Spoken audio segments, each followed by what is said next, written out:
I solemnly swear that I am up to no good. Crucio, Imperio, Avada Kedavra. The three unforgivable curses, and they're named that way for a reason. What's up, YouTube? Zero here, and today I have my Dark Arts build in Hogwarts Legacy. But you can also call this the Unforgivable Curse build, the Pure Evil build, the Voldemort build, the Death Eater build. This build is going to focus on the three unforgivable curses in Hogwarts Legacy. These three curses are absolutely epic, and when combined appropriately with the right talents, can absolutely demolish your enemies. In this video, I'm going to go over a build that only requires 10 talent points. In my builds, I give about 10 to 15 talent points, so you can combine each build with other builds to create an absolutely epic character. There are 35 talent points in the game. This Dark Arts build is only going to require 10, with a couple of recommendations for 2 additional ones. But this build itself, revolving around the three unforgivable curses, is only going to require 10 talent points. Again, this is a Dark Arts build, so it's going to focus on the Dark Arts tree and those unforgivable curses. Now, before I get into it, I do want to say, if you do enjoy this video, feel free to give it a thumbs up and hit that subscribe button for more Hogwarts Legacy content. In this video, I'm going to go over the talent points required for this build. Then I'm going to go over the trait you want on your equipment. Then I'm going to get into the spells you want to equip. Spoiler alert, 3 of them are going to be the unforgivable curses. Then I'm going to get into some more gameplay, and I'm going to talk about why these combos of talent points, traits, and spells is absolutely epic, and why you should add this combo to any build you have in Hogwarts Legacy. Without further ado, let's get into the build. Now let's talk about the build, and what better place to start than the Dark Arts tree that this build is focused on. So let's start at the bottom in the level 5 talents, the Blood Curse. Dealing damage to a cursed target inflicts damage to all cursed targets. We're going to be cursing a lot of targets, trust me. Then the Knockback Curse. Flipendo has the same effect as a curse on target, so you're going to be cursing targets. With Flipendo, Enduring Curse, a curse effect remains on a target for a longer period of time. Imperio, an enemy under your control, can curse other enemies. Crucio, striking an enemy that's already cursed, releases a projectile that curses other enemies.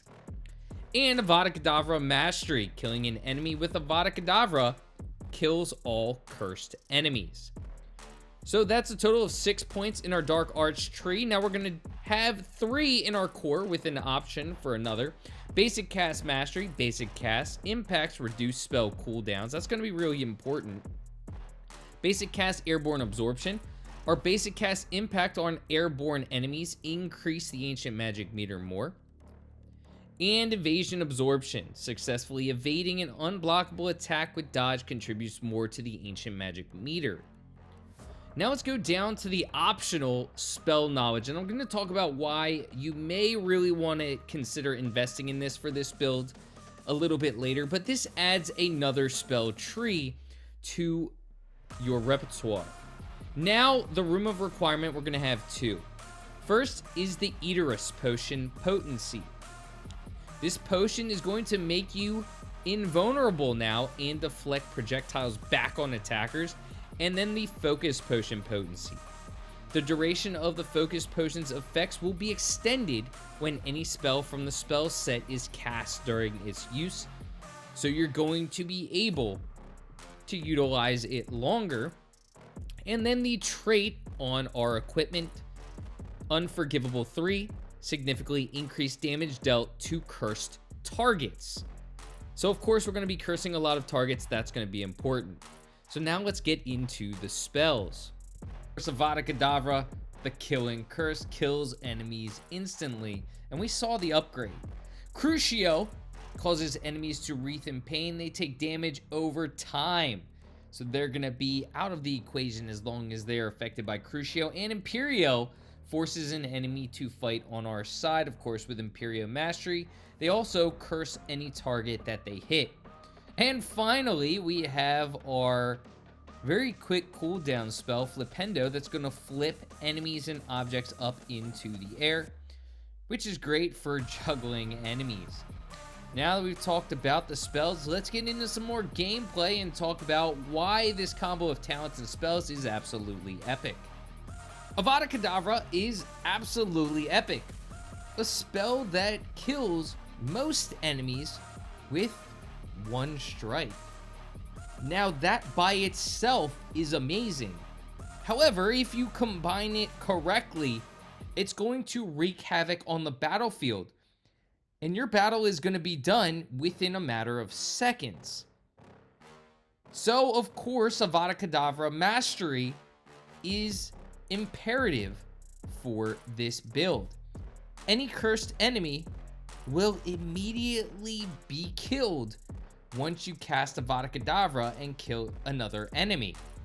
So that can take out a ton of enemies on the battlefield with the cast of one simple spell.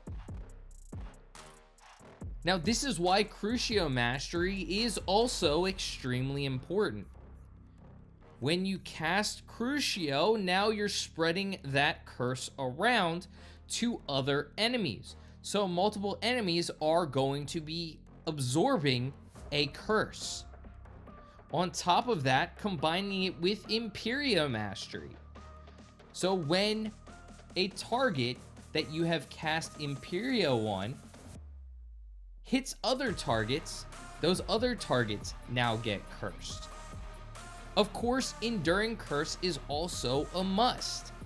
The curse is going to last longer on your enemies. That means you're going to be able to curse more targets before using Avada Kedavra, meaning more enemies on the battlefield are going to be cursed by the time you utilize the Killing Curse, and then once you use it, it's all over for a plethora of enemies. Of course, Blood Curse is always nice to have as well. On top of all of these other curses in the tree, cursed targets are going to be taking more damage. Some may ask why you need this, because cursed targets are going to die with Avada Kedavra anyway. Well, Avada Kedavra does have a very long cooldown. So there may be instances in battles in general where you don't have Avada Kedavra at your disposal. Blood Curse is going to be nice because cursed enemies are going to take more damage, and you're going to be casting Flipendo a lot, so you're going to be cursing a lot of targets on the battlefield. This is why Blood Curse is needed for this build, because again, you're not always going to be utilizing Avada Kedavra. So you're going to have to find ways to end enemies that aren't with the Killing Curse. Blood Curse, cursed targets take more damage. You're going to be utilizing Flipendo a lot because it has a very short cooldown at only 5 seconds. So you're going to be spreading that curse around with the knockback curse. These cursed enemies are going to be taking more damage, and of course they're going to be taking more damage over time because of Enduring Curse. So you're going to be spreading that curse around and dealing more damage to enemies and ending them quicker when you don't have access to Avada Kedavra because of its long cooldown.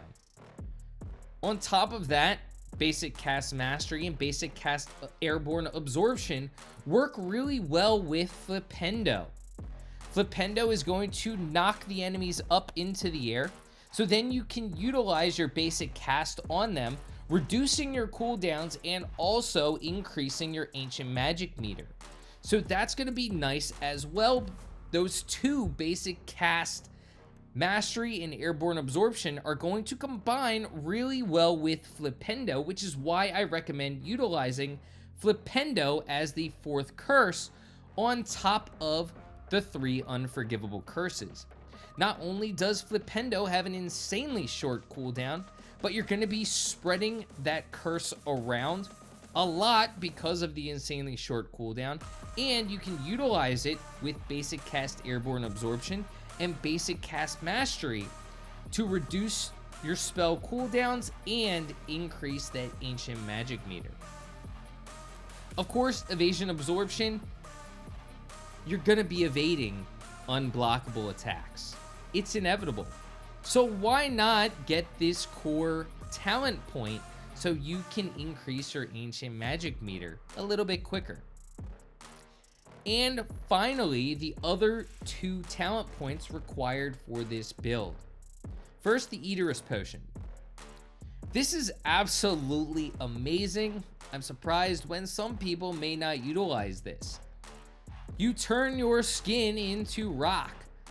You don't take damage, and you deflect enemy projectiles back on the target. This is nice, so when you are casting your spells, especially trying to spread around your curses, you don't really have to worry about blocking or dodging spells. You can just continue casting and still do damage to enemies that are casting upon you because you're reflecting projectiles. But you can focus on spreading that curse around, not having to worry too much about dodging or blocking attacks. The Focus Potion is going to be even more crucial. The Focus Potion potency is going to allow for spell cooldowns to come quicker, of course, because focus itself allows for those cooldowns to be sped up. And this is going to allow for every time you're casting those spells for this potion to last longer. Now, this is extremely important because our 3 unforgivable curses have insanely long cooldowns.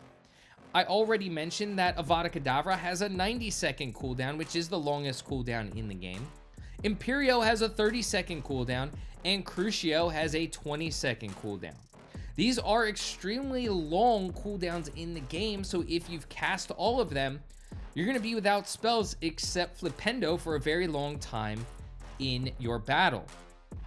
The Focus Potion and Focus Potion potency is going to be a nice way to counteract this. Just drinking a Focus Potion without the potency, without this talent, is going to allow your spells to come back quicker. Adding the Focus Potion potency is going to allow the Focus Potion to last longer every time you cast those spells, so it's going to be insanely important for this build. And of course, we're cursing a lot of targets, so that trait slot Unforgivable 3 is going to be a nice addition to this build as well. Finally, I want to talk about 2 optional talents that I do recommend for this build, but they aren't required. First is going to be the Spell Knowledge Tree that does add another spell set to your repertoire. The reason why I say this is because there are some enemies that are not affected by Avada Kedavra that you need fire for. You can already know who I'm talking about if you've played through the game a little bit.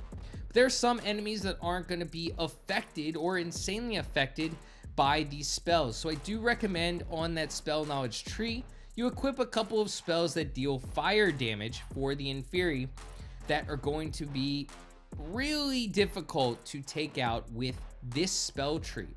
So I would equip Incendio and Confringo on that second spell tree so you have fire spells readily available. You can also go into Incendio Mastery if you're going to be utilizing Incendio because it does make Incendio a lot better. But ultimately, this is a build focused on pure evil, the unforgivable curses. So what do you think of this build? Do you use something similar, or is your build completely different? Have you shunned the unforgivable curses completely? Let me know in the comment section. I'm curious to hear. But I hope you enjoyed this video. I hope you have a great rest of your day. And until next time, stay magical. Peace.